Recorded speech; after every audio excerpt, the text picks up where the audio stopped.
रतनपुर गांव का किनारा, टूटी हुई हवेली। आज से कुछ साल पहले मानसून की शुरुआत। हवेली का सौदा। विपिन मुंबई में बैठा था। फोन पर उसके चाचा जी की घिसी पिटी आवाज आई। यार विपिन, वो पुश्तैनी हवेली है ना, उसे बेच दे। अब उसमें रह रहा कौन है? बस दीमक और चमगादड़। तू खुद ही जाके सौदा कर ले। मैं बूढ़ा आदमी कहाँ भाग दौड़ करूंगा। विपिन को ये सब बकवास लगता था। वो एक आईटी इंजीनियर था। भूत प्रेत डायन चुड़ैल की कहानियों पर उसे जरा भी विश्वास नहीं था, पर पुश्तैनी जायदाद का मामला था, जाना तो पड़ता। 2 दिन बाद वो रतनपुर गांव पहुंचा। गांव नहीं, एक कस्बा था जो अब पूरी तरह से पिछड़ चुका था। हवेली शहर से लगभग 2 किलोमीटर दूर एक घने जंगल के किनारे पर थी। हवेली क्या थी, एक खंडर था। पत्थर काले पड़ गए थे, खिड़कियों के शीशे टूटे हुए थे और चारों ओर एक अजीब सी नमी और सड़ी हुई पत्तियों की महक थी। जब विपिन ने पहला कदम रखा तो उसे लगा जैसे जमीन के नीचे कुछ ठंडा पुराना उसे घूर रहा हो। सौदा करने के लिए एक एजेंट को बुलाया गया था। उसने हवेली की चाबियां निकाली, भारी जंग लगी हुई चाबियां, और कहा, देखो सेठ, सौदा तो अच्छा है, पर एक बात ध्यान से सुनो। यह हवेली मंगल को मत बेचना और सूर्यास्त के बाद यहाँ रुकना मत। गांव वाले कहते हैं जंगल की तरफ कुछ गड़बड़ है। विपिन हंस पड़ा। अबे क्या बकवास कर रहा है? चमगादड़ होंगे और क्या होगा। चलो अंदर चलें। एजेंट डरपोक था। उसने चाबियां थमाई और भाग गया। अगले कुछ दिन विपिन ने हवेली की साफ सफाई में लगाए। उसने ऊपर की मंजिल पर एक कमरा साफ किया, बिजली की टूटी फूटी लाइनें ठीक करवाई। रात को वह थका हारा होने के कारण अपने बिस्तर पर लेट गया। आधी रात को उसे एक अजीब सी महक महसूस हुई। चंदन की नहीं, गुलाब की भी नहीं। ये महक मिट्टी, बारिश और किसी जंगली फूल के रस का मिश्रण थी। बहुत मादक, पर साथ ही बहुत बेचैन करने वाली। वो उठा, खिड़की से बाहर देखा। जंगल एकदम काला और शांत था, पर हवेली के पीछे जहाँ पुरानी तुलसी का चोरा था, वहाँ एक परछाई दिखी, लंबी पतली, हवा में तैरती हुई। विपिन ने अपनी टॉर्च उठाई और हिम्मत करके बालकनी पर गया। कौन है वहाँ? बेवकूफ़ी मत करो, मैं पुलिस को बुला रहा हूँ, उसने चिल्लाया। परछाई रुक गई, फिर वो धीरे धीरे मुड़ी। विपिन की टॉर्च की रोशनी उस पर पड़ी। वो एक औरत, सफेद साड़ी में, उसके बाल खुले हुए और उसकी आंखें इतनी काली थी कि विपिन को लगा जैसे उन आंखों में कोई रोशनी नहीं, बस अंधेरे का गड्ढा है। उसने एक अजीब सी मुस्कान दी, एक ऐसी मुस्कान जो होठों से नहीं बल्कि उसकी रूह से निकली थी। और फिर वो परछाई हवा में घुल गई, जैसे कभी थी ही नहीं। विपिन का दिल धक धक कर रहा था। उसने खुद को समझाया, नींद का वहम होगा या कोई गांव की औरत होगी जो डरकर भाग गई हो। मगर वो महक उसके दिमाग में बस गई थी। कुछ दिन बाद विपिन को फिर वो औरत मिली। इस बार वो हवेली के गार्डन में एक सूखे कुएं के पास बैठी थी। दिन का समय था, पर उस जगह हमेशा एक अजीब सी छांव रहती थी। विपिन ने हिम्मत करके पूछा, सुनो, तुम कौन हो और तुम यहाँ क्या कर रही हो? वो औरत उठी। उसकी चाल एकदम शांत थी, जैसे जमीन पर नहीं बल्कि हवा पर चल रही हो। मेरा नाम मोहिनी है, उसने धीमी पर गहरी आवाज में कहा। उसकी आवाज ऐसी थी जैसे किसी ठंडी गुफा में पानी टपक रहा हो।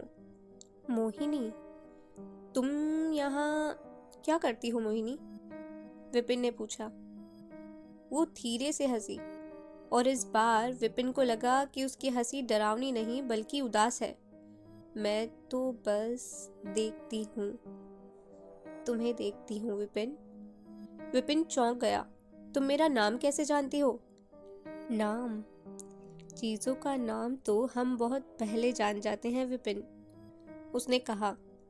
मैं तुम्हें यहाँ आते हुए देख रही थी और मैं तुम्हें जानती हूँ। इसके बाद जो हुआ, ये विपिन की जिंदगी का सबसे भयानक सच था। मोहिनी हर रात आने लगी थी। वो कभी दूर दूर से ही उसको देखती, कभी अंदर आकर चुपचाप विपिन के सामने बैठ जाती। एक रात विपिन ने उससे पूछा, तुम तुम डायन हो क्या? मोहिनी मुस्कुराई। तुम जो चाहो मुझे कह सकते हो। हजारों साल से मैं हूँ विपिन। मैंने देखा है कि कैसे लोग आते हैं, मरते हैं, और मैं यहाँ अकेली रहती हूँ। पर तुम मुझसे क्या चाहती हो? विपिन बोला। मोहिनी ने अपने ठंडे हाथ से विपिन का गाल छुआ। वो स्पर्श इतना ठंडा था कि विपिन की नसें जम गई। मैं तुम्हें प्यार करती हूँ, उसने कहा। पर उसकी आंखों में वो चमक नहीं थी जो इंसान के प्यार में होती है। उसकी आंखों में एक गहरी हिंसक जरूरत थी। तुम बहुत सुंदर हो। तुम्हारा जीवन, तुम्हारी रोशनी। मैं नहीं चाहती कि तुम भी बाकियों की तरह खत्म हो जाओ। विपिन को समझ आया, ये इंसान का प्यार नहीं था। ये एक शिकारी का दुर्लभ शिकार के लिए प्यार था। एक कलाकार का अपनी अमर कलाकृति के लिए प्यार, जिसे वो हमेशा के लिए किसी भी कीमत पर अपने पास रखना चाहता हो। मोहिनी का प्यार उसे जिंदा रखने के लिए नहीं था, बल्कि उसे हमेशा के लिए खत्म करके उसे एक कैद खाने में सुरक्षित रखने का एक शैतानी तरीका था। विपिन कोशिश करता रहा कि वो मोहिनी से दूर रहे। उसने हवेली का ताला लगा दिया, पर ताला टूट जाता। उसने खिड़कियां भी बंद कर दी, पर हवा के साथ वो अंदर आ जाती। तुम मेरे हो विपिन, वो एक रात उसके कान में फुसफुसाई, जब वो डर से पसीना पसीना था। तुम इस दुनिया के लिए नहीं बने हो। तुम्हें तोड़ देगी, ये बुझा देगी। मैं तुम्हें बचाऊंगी। मैं तुम्हें यहाँ इस हवेली में हमेशा के लिए सुरक्षित रखूंगी। और फिर उसने अपना जादू शुरू किया। विपिन के शरीर में एक अजीब सी थकावट रहने लगी। उसे बाहर की दुनिया, दोस्त, नौकरी, सब बेमानी लगने लगी थी। उसकी यादें धुंधली होती जा रही थी। जब वो गांव में किसी से बात करता तो वो लोग उसे अजीब नजरों से देखते। एक बुजुर्ग ने एक दिन कांपते हुए कहा, बेटा, तुम्हारी आंखें खाली खाली क्यों लग रही हैं? दरअसल मोहिनी उसे धीरे धीरे चूस रही थी। वो उसका जीवन नहीं, बल्कि उसकी इच्छा शक्ति खींच रही थी। वो उसे एक प्रेम का लिबास पहनाकर एक ऐसी गुड़िया बना देना चाहती थी जो उसके लिए हो, उसी के लिए सांस लेती हो। मोहिनी अब हर रात विपिन के सामने बैठकर अपने काले खुले बालों को सहलाती और उसे दुनिया की पुरानी भयानक कहानियां सुनाती। कैसे उसने हजारों लोगों को आते जाते देखा, कैसे उसने जंगलों को उगते सूखते देखा। वो उसे बताती, तुम डरते हो, डरना मत, मैं हूं ना। अब मैं तुम्हें खाने पीने की, सोने की, किसी चीज की जरूरत नहीं होने दूंगी। बस मुझे देखो, मेरी सुनो। मैं तुम्हें वो शांति दूंगी जो इंसानी जीवन में नहीं मिलती है। विपिन विरोध करना चाहता था, पर उसके अंदर की आवाज कमजोर होती जा रही थी। वो खिड़की से बाहर देखता, जंगल अब और घना और काला लग रहा था। हवेली की दीवारें अब उसे अपनी माँ की गोद जैसी लगने लगी थी, ठंडी, आरामदायक। उसने अपनी प्रेमिका, अपनी माँ, अपने दोस्त, सबको याद करने की कोशिश की, पर उसके चेहरे धुंधले हो चुके थे। बस एक चेहरा साफ था, वही काली आंखें, चंदन और सड़ी हुई मिट्टी की महक वाली मोहिनी। एक दिन विपिन ने आईने में देखा और वो चौंक गया। उसकी उम्र सिर्फ 30 साल थी, पर उसके चेहरे पर 40 साल की थकावट थी। उसकी आंखें सूजी हुई थी, पर सबसे भयानक बात ये थी कि उसकी आंखों में अब कोई सवाल नहीं था, कोई इच्छा नहीं थी, बस एक भयानक शांत समर्पण। जब मोहिनी आई तो विपिन ने उससे आखिरी बार पूछा, मोहिनी, तुम क्या चाहती हो मुझसे? सच बताओ।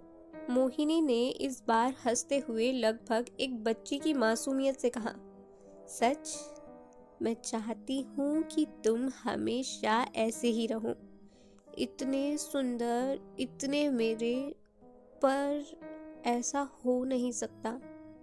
विपिन ने डरते हुए पूछा, क्यों? क्योंकि तुम इंसान हो, उसने कहा। इंसान टूट जाते हैं, उनकी रोशनी भाग जाती है, और अगर तुम्हारी रोशनी चली गई तो मेरा प्यार किसी काम का नहीं रहेगा। ये भयानक सच था। उसका प्यार उस रोशनी के लिए था जिसे वो खत्म कर रही थी। तो तुम क्या करोगी? विपिन के पास अब चिल्लाने की ताकत नहीं थी। मोहिनी ने उसे जोर से अपने सीने से लगाया। वो स्पर्श बर्फ जैसा ठंडा था। मैं तुम्हें अमर कर दूंगी, उसने फुसफुसाया। ये अमरता इंसान की अमरता नहीं थी, यह डायन की अमरता थी, जो आत्मा को निकाल कर शरीर को सुंदर और मृत प्रतिमा बना देती है। विपिन को लगा जैसे उसके सीने से कुछ खींचा जा रहा हो और उसका दिल तेज धड़कना बंद हो गया हो। उसकी रगों में खून की गर्मी चली गई। उसे लगा जैसे वो एक सांस ले रहा है, जो हवा नहीं बल्कि अंधेरा है।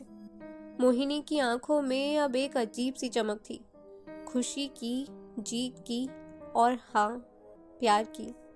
वो विपिन से अलग हुई। विपिन वहां खड़ा रहा, सांस लेता हुआ पर पूरी तरह से खाली था। उसकी आंखें अब मोहिनी की आंखों जैसी गहरी, काली और बिना रोशनी की। चलो, मोहिनी ने मुस्कुराते हुए कहा, अब हम हमेशा साथ रहेंगे, इस हवेली में हमेशा हमेशा के लिए। बाहर मत जाना, दुनिया तुम्हें तोड़ देगी। वो उसका हाथ पकड़कर हवेली के सबसे अंधेरे कमरे की ओर ले गई, जहां सूरज की रोशनी कभी नहीं पहुंचती थी। हवेली का सौदा कभी पूरा ही नहीं हुआ। एजेंट ने कई बार फोन किया पर विपिन ने कभी फोन नहीं उठाया। गांव वालों ने कहा कि एक नया मालिक आया था पर वो जल्दी ही गायब हो गया।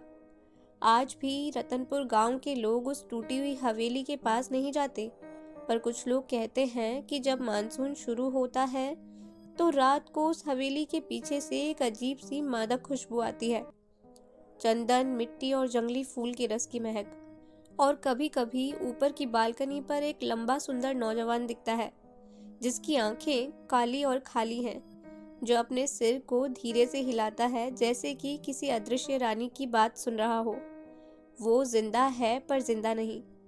उसे अपनी डायन से वो प्यार मिलता है जो इंसान को हमेशा के लिए तोड़ देता है। तो दोस्तों, आज की कहानी में बस इतना ही। अगर कहानी अच्छी लगी हो तो लाइक और शेयर करें, और ऐसी ही और कहानियों के लिए हमारे चैनल स्टोरी टेलर लीना को ज़रूर सब्सक्राइब करें। Thank you.